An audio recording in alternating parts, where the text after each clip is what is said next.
minha gente, tudo bem com vocês? Estamos aqui iniciando mais uma aula de sustentabilidade e geografia. Olha que legal! Sejam todos e todas bem-vindas, né? A turma aí do 9º ano, o pessoal do 9º ano. Que bom estar aqui com vocês novamente, né? Sou professora Vanessa, da Escola Municipal para Aulas Digitais. E sempre lembro a vocês, gente, nunca ando só, eu sempre ando muito bem acompanhada. Estamos hoje aqui contando com a participação de Jéssica, fazendo a interpretação aí de Libras, né, deixando essa aula mais acessível para vocês, para todos e todas. Tem uma galera massa aqui na produção que elabora esse material aqui para ficar lindo, rico para vocês, né? Josi e Deivinho, um beijo, ó. E junto comigo está o nosso queridíssimo professor aí, Armando. Fala aí, Armando, com o pessoal. Oi, gente! Cadê? Chega eu aí. Daqui a pouco eu chego. Pronto, o professor Armando está aqui se organizando porque ele vai já dar uma palavrinha para vocês, certo? Com vocês aqui. Bom, hoje a gente está com uma aula muito legal, recheada, a gente vai ter música, né? Vai ter uns videozinhos aqui para a gente analisar, observar, vai ter tirinhas, eu adoro tirinhas, charge também. Bom, e agora a gente tem um momento aí de reflexão, veja, a gente está com uma frase aí, olha na tela, uma mentira pode salvar o seu presente, mas condena o seu futuro. A gente vai iniciar a aula com aí um pensamento, uma frase aí do Buda, né? O budismo aí que traz elementos para a gente viver com mais simplicidade, né? Viver o nosso presente, um dia de cada vez, que é tão importante. A gente vive nesse mundo nosso ocidental, né? Principalmente de correria, vida moderna que a gente vive, né? Frenética, acelerada, e muitas vezes a gente sai atropelando, né? Ou então querendo abraçar o mundo e infelizmente a gente não consegue, né? Somos seres humanos, então a gente precisa viver um dia de cada vez, o nosso presente está presente, né? É muito importante. Mas agora eu vou jogar a palavra para ele aí. Dá uma palavrinha com o pessoal, Armando. Opa, bom dia. Agora sim, estamos aqui 100%, né? Então, para a gente continuar com a nossa aula, né? Eu trouxe aí a gente trouxe esse pensamento do Buda. Por quê? Porque isso tem a ver com o tema da aula de hoje, né? Então, na aula passada a gente trabalhou a Europa, né? Nós vimos os aspectos gerais da Europa, a gente viu a economia, a gente viu a União Europeia. E hoje, a partir de hoje, nós vamos iniciar, né, os estudos sobre a Ásia, né, sobre o continente asiático. E o Siddhartha Gautama, que é essa frase que está aí é dele, é conhecido como o Buda. O Buda é iluminado. Então, existiram vários Budas, né? Mas o mais conhecido é Siddhartha Gautama, beleza? Mas a gente vai falar já sobre isso. Segue daí, Vanessa, vamos lá. Exatamente. Vamos seguir aqui com a nossa aula de sustentabilidade, né? Nosso momento aí de refletir sobre a importância, né? Da gente cuidar da nossa natureza, dos nossos recursos naturais e humanos também, né? Por que não? Então, vamos seguir aqui. Olha, primeiro, eu gosto de trazer sempre uma provocação inicial, né? Você deve, assim, se perguntar, mas por quê, né? A gente estuda tanto, fica se perguntando por quê, né? Estudar, ter educação ambiental, por que sustentabilidade? Porque a gente escuta tanto hoje em dia se falar em sustentabilidade. Aí eu pergunto a vocês, será que sustentabilidade, né? Essa preocupação ambiental, esse debate ambiental que a gente escuta tanto aí nos telejornais, nas redes sociais, né? Muitas vezes, entre a gente, grupos, né? Se perguntar, é algo da moda ou realmente é uma necessidade, né? Uma necessidade real? Se a gente olhar a nossa volta, né? O nosso mundo aí, se falando de mudanças climáticas, de aquecimento global, a gente vendo aí a floresta amazônica, né? Vendo desmatamento, queimadas, a gente vendo pobreza, né? Gente passando fome, crises aí sociais, a gente vendo pessoas sem moradias. Então, a gente se pergunta assim, será que realmente pensar em sustentabilidade é algo da moda? Ou é uma necessidade realmente que a gente precisa pensar, refletir e agir, né? No nosso exercício da cidadania, que a gente viu na aula anterior, que era cidadania, qual era esse papel de cidadão e cidadã. Então, gente, é uma necessidade, né? É muito necessário que a gente converse sobre essa questão. A gente precisa se alertar, a gente precisa entender o que é que está acontecendo na nossa localidade, na nossa região, assim como no mundo, para tentar transformar, mudar um pouco, né? Esse momento aí de crise ambiental. E quando a gente está falando de sustentabilidade, a gente não só está se referindo ao aspecto da natureza, desses recursos naturais, né, que estão se esgotando e a gente está ficando escasso.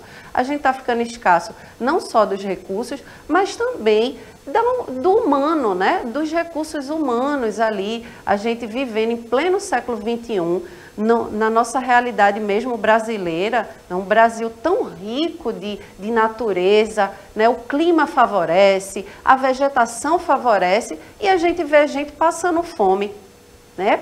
Isso é uma questão de quê? Né? Uma questão política. Então, é importante que a gente pense a sustentabilidade nesse complexo, onde a gente pode trazer o recurso natural, a natureza, o meio ambiente, assim como aspectos econômicos, porque a economia é importante para se desenvolver um país, e também no seu aspecto social, certo? Mas vamos seguindo lá. Então, vamos analisar essa tirinha aí da Mafalda, que eu adoro. Vejam só o que ela está dizendo. Olha, não, desculpa, gente. Olha, este é o mundo, está vendo? Sabe por que este mundo é bonito? Ela falando para o seu ursinho, né? Porque é um modelo reduzido. O original é um desastre. E aí, a gente olhando essa conversa aí, né, de Mafalda com o ursinho dela, mostrando o planeta Terra. Por quê, né? Vamos analisar assim, quais são os fatos que a gente vivencia, que a gente já começou a aula falando, que levaram a personagem aí, Mafalda, a classificar o planeta Terra como um desastre. E, professor Armando, será que o senhor tem um palpite aí sobre isso? Com certeza, Vanessa. Então, a primeira coisa que a gente tem que refletir é que ela está falando de por que reduzido, né? Porque o globo terrestre é uma representação e tem uma escala pequena. Então, quando a gente começa a escala justamente a redução, né, do real, do que é o planeta Terra, para o gráfico, né, que é o globo. Então, o que ela quer dizer, na minha opinião, é tipo, quando você começa a enxergar, começa a se aprofundar na reflexão sobre o consumo, por exemplo, de onde vem a água que a gente bebe, qual o processo que ela passa, quanto de água é utilizado, já que a gente está na Semana da Água, né, dia 22 aí, na terça-feira, foi o dia da água, tá? Então, quanto de água é utilizado, por exemplo, pelo agronegócio, pelas indústrias, quais as empresas limpam a água que usam. Então, o que na minha opinião ela quer dizer é que quando você vai enxergando de fato a realidade próxima, você vai descobrindo muitas coisas que são assim, precisam de uma visão mais sustentável. Exatamente, mais cautelosa, né? Bom, então vamos seguindo aqui, né? Diante dessa situação. Veja, o meio ambiente como direito humano, a gente já viu em aulas anteriores que o meio ambiente equilibrado, né, saudável, é um direito nosso, um direito humano. A gente já analisou isso em outras aulas e a gente vai ver um pouquinho hoje, mais aprofundado, né, refletir sobre esse aspecto aí. Veja, direito humano pertence a todos e todas e cada um de nós igualmente. Né? É um direito que é essencialmente humano. Em ser humano, você já tem, né, vários direitos ali que precisam pertencer, né, a essa espécie humana. E de uma forma igual, justa. Vamos entender aqui, olha. Direitos humanos são direitos básicos de todos os seres humanos. São direitos civis, políticos, direitos econômicos, sociais e culturais.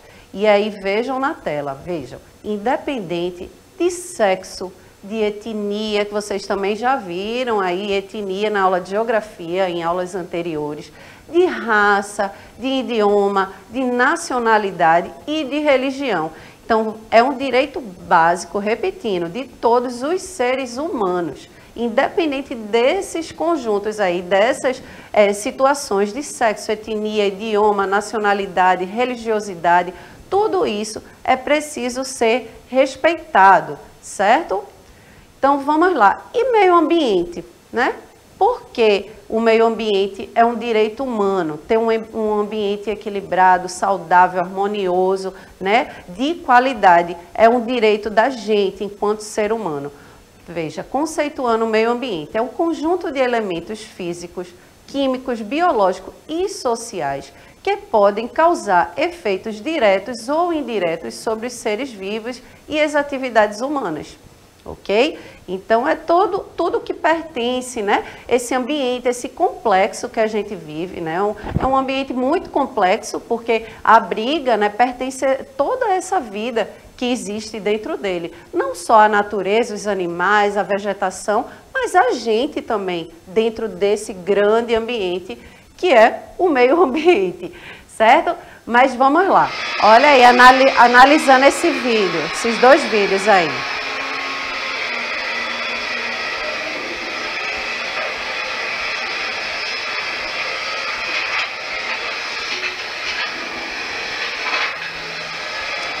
Triste, né, gente? Queimadas, desmatamentos, poluição do solo, da água, da atmosfera. São problemas ambientais, certo? Que a gente enfrenta nos dias atuais, ok? Então, é muito importante a gente refletir sobre essas questões, porque quando a gente está falando de meio ambiente, né, dessa crise ambiental do qual a gente está vivendo, é interessante que a gente veja e reconheça os problemas que a gente vive em relação ao nosso meio ambiente, né? Vou voltar aqui o slide, a gente teve um probleminha técnico, certo? Então, aí, olha, a gente viu os problemas ambientais que a gente enfrenta, que a gente já falou isso no início da aula, ok? De poluição atmosférica, de poluição da água, né? A gente vê aí os oceanos empilhados, né? Se a gente for, por exemplo, fazer um passeio ali na orla de Olinda, de Boa Viagem, a gente encontra muito lixo, né? Nosso resíduo aí sólido, e aí impacta não só o ser humano, que vai conviver ali, né, ir à praia e ter que conviver com aquele lixo todo, como principalmente a vida marinha ali. Então, tudo isso são situações que vocês estudam já estão aí cansados de saber que existem esses problemas. Existindo esses problemas, existem também pessoas que estão reivindicando, que estão dizendo, peraí, esse modelo aí está insustentável da gente viver, né? E olha aí na tela. Os movimentos ambientalistas chegam para poder reivindicar, né, como uma possibilidade da sociedade civil em reivindicar melhorias para o meio ambiente, além de alertar sobre os males do desenvolvimento desenfreado, né, esse desenvolvimento que a gente coloca o lucro acima da natureza, acima dos nossos recursos naturais, né, se a gente desmata, se a gente desgasta o nosso solo, se a gente faz queimadas, né? Tudo isso, e a gente sabe, gente, que queimadas, boa parte delas são ilegais, né? É vinculada com agronegócio. Então, tudo isso é um desenvolvimento que a gente não está pensando nos nossos recursos naturais, a gente só está pensando em lucrar, né? Então, chega, né? Basta, a gente precisa realmente pensar, e os movimentos ambientais estão aí nessa frente, né, nessa luta, para que a gente possa ter um meio ambiente legal, saudável.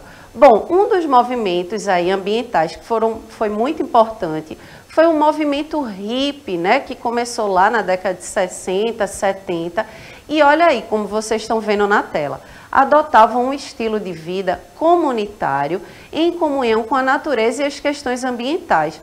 Esse movimento hippie foi muito importante, né, para alertar a população, né, ao governo, ao poder público, né, de incentivar políticas públicas que pensassem no meio ambiente, que muitos, naquele momento ali, na década de 60, 70, estava existindo um processo muito forte, né, de urbanização, de industrialização, né, de consumo, o capitalismo, né, ali muito desenfreado, do qual a nossa sociedade ainda vive, né, mas ali foi um momento muito importante para eles chamarem atenção, coisas que estavam sendo bastante ignoradas pelos governos, pela população, e esse movimento aí deu um pontapé inicial para que a gente pudesse pensar de uma forma mais harmoniosa com a natureza. Bom, e aí uma música para vocês analisarem, olha aí, escutem aí.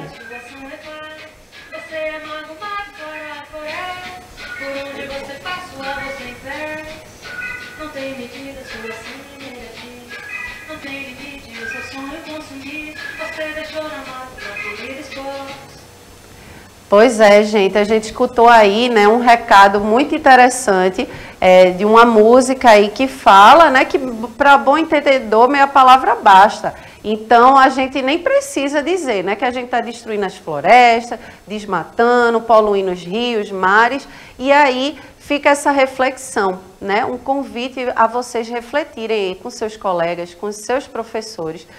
Vejam aí essa frase, essa afirmação. Curar a terra é curar nós mesmos. Por quê? Né? Eu deixo essa reflexão aí para vocês.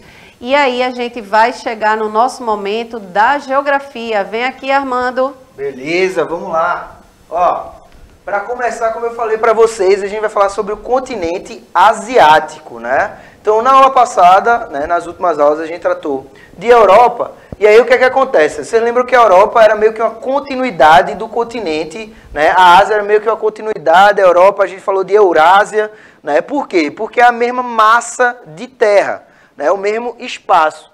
Então, o que é que acontece? Eu trouxe aqui alguns dados gerais para vocês, para a gente começar esse estudo sobre a Ásia, né? Então, a Ásia é o maior continente em extensão. Então, tudo que você observa aí, ali tem até uma pontinha da África, tá? No seu lado mais à esquerda da imagem, tá? Aqui nessa região aqui, isso é uma pontinha da África, mas todo essa massa territorial é o continente asiático. Então, é o continente também mais populoso, né? Na Ásia a gente tem países como a China e a Índia, que só os dois, né? Cada um tem 1 bilhão de habitantes, né? Um pouco mais até, 1,3, né, a Índia e 1,4 a China, tá? E para vocês terem uma ideia, o planeta Terra ele vai chegar a 8 bilhões agora, tá? Então só quase 3 bilhões está lá nesse continente. 49 países subdivididos em 6 regiões, tá? Então a primeira região que a gente vai ver é que uma que muita gente pensa que é um continente específico é o Oriente Médio. Tá? O Oriente Médio ele vai ter países como a Arábia Saudita, como Omã, né, o Emirados Árabes Unidos, o Irã, o Iraque, né? Tem ali também Israel e Palestina, que a gente já falou, quando falou, né, da geopolítica, tá? A Síria, enfim.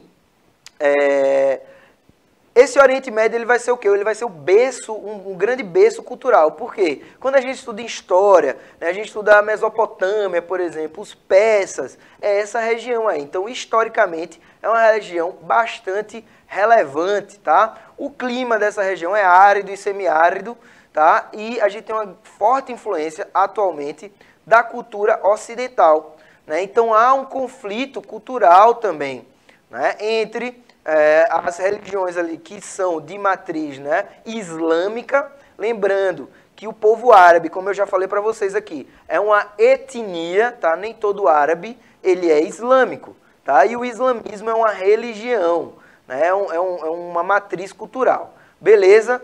Vamos seguir. Ó, a gente tem também a Ásia Meridional. Primeiro, essa palavra meridional significa o quê? Significa sul, né? Então, aí na Ásia do Sul, é logo ao lado do Oriente Médio, a gente tem a Índia, tem o Paquistão, tem o Nepal, um país chamado Butão, só que com U, não é que nem um botão da gente, é o Butão com U, tá? Bangladesh, Afeganistão, veja onde está o Afeganistão, né? A gente sempre escuta falar desses países e agora a gente está localizando eles, tá? Então, eu falei para vocês, a Índia é um país muito importante por causa da população, né? Da grande população que tem, né? Então, só nesse subcontinente aqui, nessa região, tá? A gente vai ter 1,6 bilhões de habitantes. Desse 1,6, né, 1,4 né, bilhões, 1,3 bilhões, perdão, é só a população da Índia. Então, isso vai ser muito relevante quando a gente vai falar de recursos hídricos, né, como o Vanessa estava falando, né, da questão da sujeitabilidade, do consumo, beleza? Outra coisa importante, né, a gente vai ter a Cordilheira do Himalaia. Já dou um spoiler, né, que em breve a gente vai trabalhar bem detalhadamente sobre a Cordilheira do Himalaia. Tá? E essa região é o berço da civilização hindu, ok? Então o hinduísmo, que fala dos deuses, né, de Shiva, né, de Brahman, então são os deuses que são do hinduísmo, a religião mais praticada na Índia, beleza? Vamos seguir aqui para a Ásia Central. Então se a Ásia Central, né, ela está aí acima da Ásia Meridional. Então, abaixo aqui você consegue enxergar na imagem, aí bem abaixo aqui, isso, né? Aqui está o Irã, que é o Oriente Médio, aqui está o Afeganistão e Paquistão, que são a Ásia Meridional. Então, para você ver que está tudo encaixadinho ali. Nessa região, está em inglês aqui, tá, pessoal? Então, eu vou ler para vocês. A gente tem o Cazaquistão, Turcomenistão, Uzbequistão, Quirguistão, Tajiquistão, todos esses estão todos aqui, né? Por quê? Porque no idioma local, né, que batiza esses países, tão significa terra. Então, o Cazaquistão é a terra do povo cazaque, né, da etnia cazaque. Tá? O Uzbequistão é justamente a terra dos uzbeques, que é uma etnia. Tá? Então, isso aqui dá nome a esses países. Beleza? Então, essa região tem como característica climática e vegetativa as estepes, as montanhas e os desertos. Então, veja, a gente imagina, ali para aquela região do norte do mundo é tudo frio, né? Não é bem assim, a gente vai ter áreas semiáridas, né? A gente vai ter áreas que vão ser um pouco mais quentes e a gente vai ter, inclusive, desertos frios, né? Vocês sabiam disso? Existem desertos que têm o clima frio, né? Que chegam a temperatura negativa durante o dia, tá? Porque o deserto do Saara acontece de noite, mas esses durante o dia também. Então, ó, destacando aí que esses países, eles vão ser, de forma geral, países com baixo IDH, lembrando, IDH, o Índice de Desenvolvimento Humano, tá? A gente vai ter dois mares importantes aí, que é o Mar Cáspio, né, esse maiorzinho aí, tá vendo esse mar aí um pouco maiorzinho, essa parte azul, é o Mar Cáspio, e o menorzinho, mais para leste, o Mar de Aral. Beleza? Então, ó, outra coisa importante, aí é o berço da etnia turca, né? Então, o Turcomenistão é justamente o lugar, né, onde se originou a etnia turca. E a gente tem lá no Oriente Médio, eu vou voltar aqui, ó, a gente tem lá no Oriente Médio a Turquia, que está localizado aqui ao norte, também faz parte do Oriente Médio. Então, veja, os turcos, eles nasceram na Ásia Central e se mudaram para a região onde hoje é a Turquia. Beleza? Vamos seguir aqui. Então, vamos lá. Ó, no Sudeste Asiático, veja que essas regiões, elas estão bem relacionadas à localização dos lugares, né, dos espaços. Então, o Sudeste Asiático, né, a gente vai destacar aí algumas regiões de ilhas, né, vocês conseguem ver aí a Indonésia, né, vocês conseguem ver Brunei, né, que é a Malásia, né, então a Malásia tem 2 ilhas, Singapura, então todos esses lugares estão localizados aí nessa região. Ali na região da península da Indochina, você lembra o que é uma península? Quando a gente falou de Europa, eu expliquei para vocês o que era uma península, né?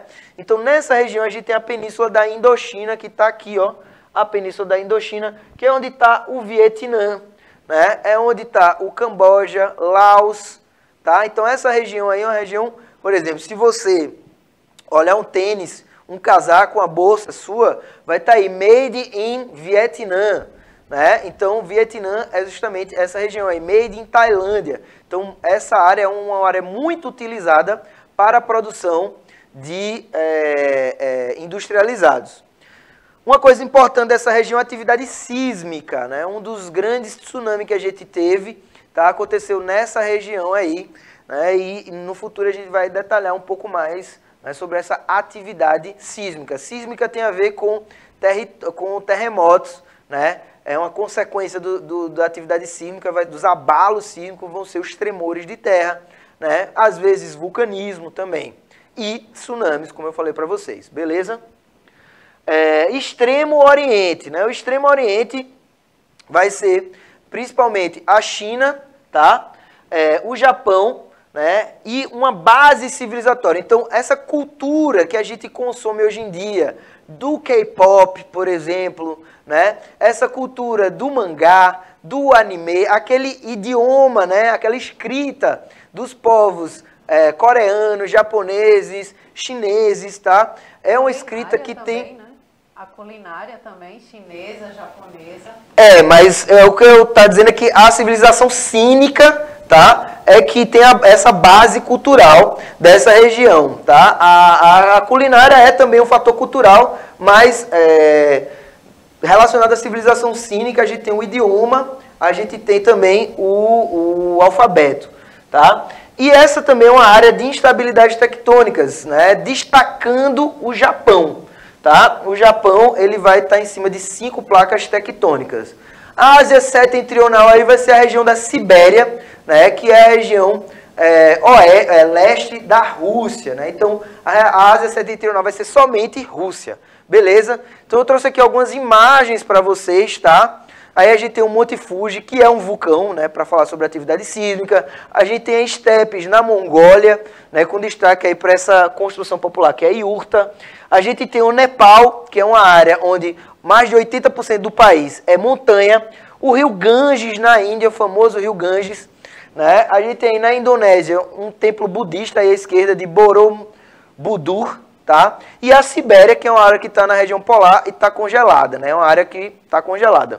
Então, para vocês, ó, tem uma sugestão de atividade que é produzir uma colagem, né? Tipo essa que eu coloquei aqui, com imagens da Ásia, né? Do continente asiático, para a gente aprofundar um pouco a reflexão que vai ser trazida nas próximas aulas. Então, Vanessa, dá o teu tchau aí, a tua despedida pro pessoal. Tchau, gente. Obrigada pela aula de hoje. Eu quero agradecer a Evelyn, que entrou aqui no chat, participou. Até a próxima aula. Beleza. Valeu, pessoal. Até sexta-feira que vem. Tchau, tchau.